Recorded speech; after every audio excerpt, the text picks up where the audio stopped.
for them all to know Jesus and no peace. Cause if they don't know Jesus, no peace. Cause Jesus really did hang, y'all, no peace. But he rose, those are just the ABCs. I mean, that's elemental, no peace. And so I've been writing more to the pastors and scholars and theologians who've all been writing on this issue. Writing to sort of maybe challenge them and challenge their readers, because I got to the point where I began to say, just tell me what you really believe and stop dancing around the issue. And I'm not going to allow you to lie and mislead me. There's a little hot sauce on that one, you know what I'm saying? And this is where I started to kind of get, I kind of want to grant. I understand he's conveying his perceptions, what he believes to be the case. But I think that let's say if you don't believe that a particular argument is convincing, or that what somebody is explaining about Christianity, if you don't think that they're really bringing it, you know what I'm saying? Like, I think we have to be careful not to impose, motivations on people where we don't know, you know what I'm saying? Like, I know we're going to get into some specifics here in a second, where he starts to kind of laying out some of his the things that factored into him leaving. But, that being said, he wants to write to pastors and theologians and be like, yo, just tell me what you really believe. I understand he intends, to have like this ongoing discussion. And what I'm suspecting, here's what I'm wondering if we're going to see come, down the pike as he's laying out his different views. I wonder if he will be essentially instituting a almost like an inhuman standard in terms of how other people should convey their positions. You know what I'm saying? Here's what I mean by that. So let's say that I have a particular view that, I'll just make it. Let me take it out of the abstract. Let's say if I have a view on what a particular verse means, right? And I think that my view is right. There may be some pushback, and maybe there's some counter arguments to my perspective on why I would translate this verse or render a verse that way. But nevertheless, I think that the scale weighs in favor of a verse being taken a certain way as opposed to some other way, right? But maybe I do have some reservations. I think that somebody can confidently convey what they believe to be true about a verse, even if they have some, lingering, doubts about, okay, well, maybe I have some unanswered questions, if you will, I'm saying, in that regard. I'm wondering if down the pike, Phanatik is going to say that guy is who he's referring to as maybe being dishonest or not saying what they really believe. You know what I'm saying? Mm-hmm. That's what I'm kind of wondering down the pipe. Does that make sense? Yeah, I mean, it's interesting.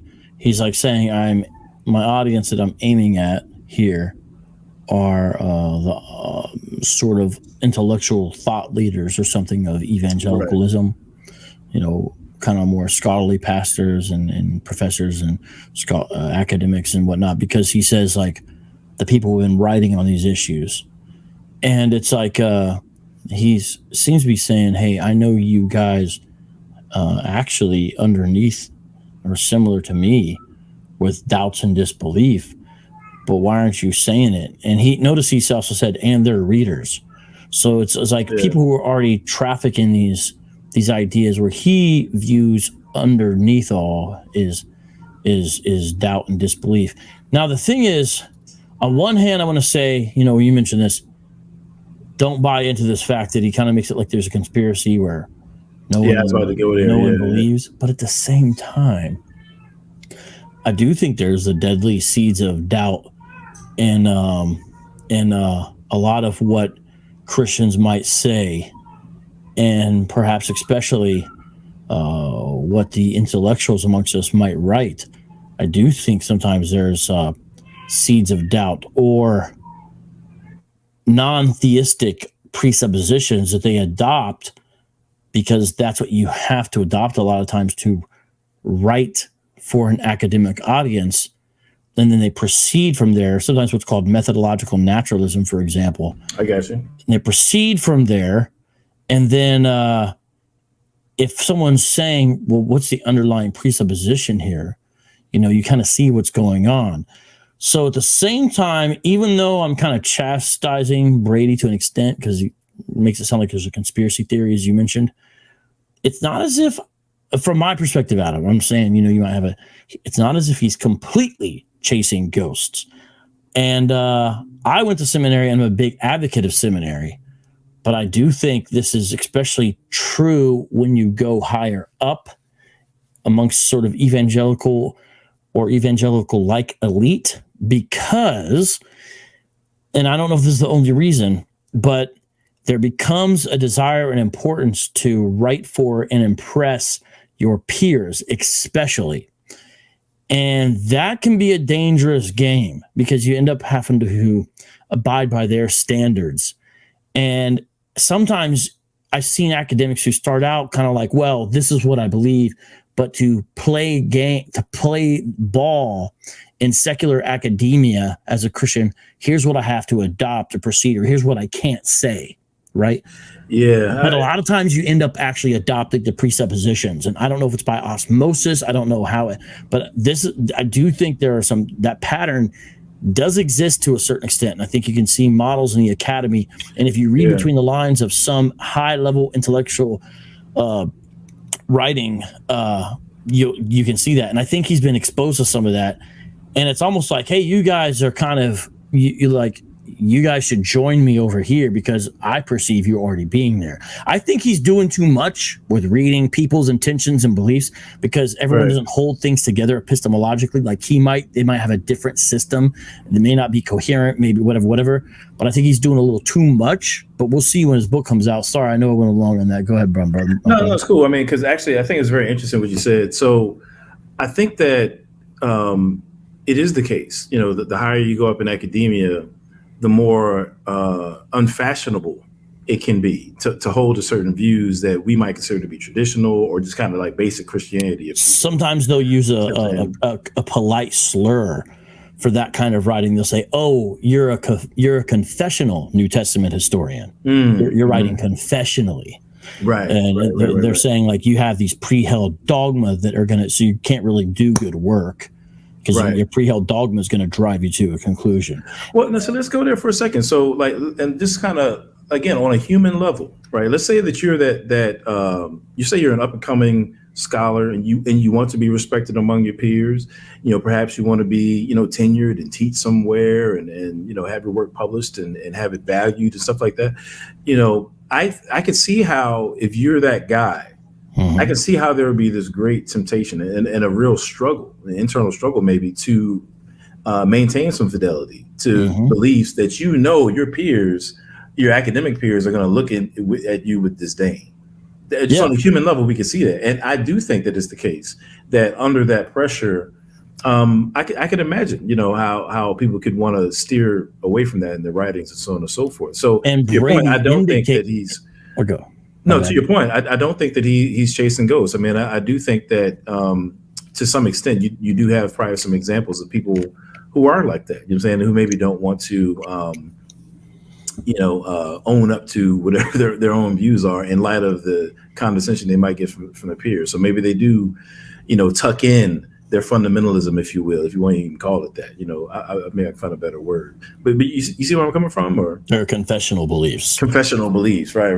Yeah, no, you're 100%. And so if someone's out there listening like, well, see, I told you shouldn't go to seminary or something like that, that is also short-sighted because why are you listening to us right now? And hopefully it's helping you because we are exposed to those kinds of things and we do dig into those areas. And when the Bradys of the world come out, and they'll come out regardless of if they don't just only come out because they go to a seminary. When they come out, wherever they come out of, who's going to answer them? And I respect, we need people to work 60 hours a week as gym coaches and everything else. I mean, I'm just saying, right? I mean, but who's going to answer the person who's the full-time intellectual and academic? You need someone with some of the training. Once C.S. Lewis said something along the lines of, good philosophy must exist for no other reason other than to answer bad philosophy. That's what he said, yeah. Yeah, I love that. There's some truth to that. And so instead, I think the reaction should be, let's support institutions that are holding down the faith and holding down the intellectual side of things rigorous. Let's support people that go into those institutions and help them and pray for them and bless them. And we're talking about seminaries, guys. You know, if you're going to bash on seminary, then you got to ask yourself, what about everyone sending their kids off to public university where, you know, they got to take anthropology 101 and learn how evolution's true and all this other stuff? Like, yo, you know, that's a whole other discussion, but go ahead. No, I was going to say too, I think, and I feel like we see this a couple of times in even some of the clips we're going to play in a second, but I think that there can be, sometimes you can be so intent on being a critical thinker and want to be intellectually honest that you can almost privilege, you know, voices that are contrary to whatever it is that you currently hold. I think that there's like, I'll put it this way. I'm a basketball guy. So let's say that, and I've used this example for other things, but let's say that if you're going to go up, if you're Allen Iverson and you're trying to get a layup on Shaquille O'Neal, I'm saying, that's an old example. Let me use somebody from today. Joel Embiid. You know what I'm saying? let's go with Joel Embiid. Let's say that you're, you know, Russell Westbrook. You're trying to go up on Russell Westbrook, and you're anticipating that he's going to foul you. You know, maybe it's the last couple seconds of the game or something like that. And so you're ready to like kind of lean into the contact, and so hopefully you can still make the layup. I think sometimes people are so trying to lean into the intellectual contact so much that they end up like missing the layup. You know what I mean? It's like you just kind of leaning too far. You know what I mean? We don't have to privilege like the voice of the naysayer, if you will, I mean, or the voice that disagrees with you. I think it's fine to weigh out arguments. If somebody presents you with something, it's fine to weigh out the arguments and the evidence. But I think sometimes we're trying so hard to not be the, you know, blind faith fundamentalists that we give leverage, you know, to other voices. And I'm saying it's just like keep it balanced. I'm saying like face it head on. That's fine. I mean, but we don't have to grant like special credibility to those with whom we disagree. And I think sometimes there can be a tendency to do that in the name of being a critical thinker or skeptic. You see what I'm saying? Yeah, no, 100%. And, you know, from what I know, it seems the case that because there's this mainstream larger society and world, and most evangelical elites recognize they're in a tiny subculture of a society and of the world. And so they understand that's all out there. And so at most schools of higher learning, especially when you get up there, you have to be exposed to what the other side and sides are thinking. That's often part of what you have to do. I remember I felt like when I took Wayne Grudem's class, maybe I'm over exaggerating, but it seemed like we were reading more people that we disagreed with than we were advocates of what we held to. That was a big part of what the assigned reading was, for example. And my point is not that evangelicals have mastered all the other arguments of the other side, but I do believe there's a little bit more often exposure because, first of all, these ideas seep down in popular culture. So, you know, we're not even talking about media. We're not even talking about, you know, all the exposure to that in public education and this and that and da-da-da-da. But, I mean, especially at the higher levels, it's like, well, hey, what does this guy say? Understand this, da-da-da, right? And you go down, and that's part of what you've got to do. But rarely do you find in the other institutions, you know, secular, just mainstream institutions in American society these days where it's like, we need to take serious what these evangelicals are thinking, so I'm going to have you read them and be exposed to them. Now, there are exceptions. I have a professor friend of mine who calls himself a relativist. He's an atheistic relativist, and he is a philosophy and world religions prof at a local school here. And one of the main ways he teaches his students is he brings in advocates from other worldviews and lets them describe them, and then lets kids ask questions according to how he's been teaching them to analyze worldviews. It's a fascinating thing. The reason I know is because I've been invited to some of those. So today we're having this conservative Calvinist, you know, what's that, right? And it's a very interesting thing.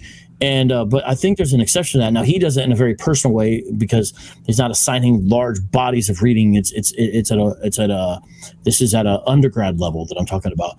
But I think it's more rare. My point is, guys, yes, the other side, the voice in that, but when you take everything out, we are the minority voice. The people who believe who read the Bible and believe it's true.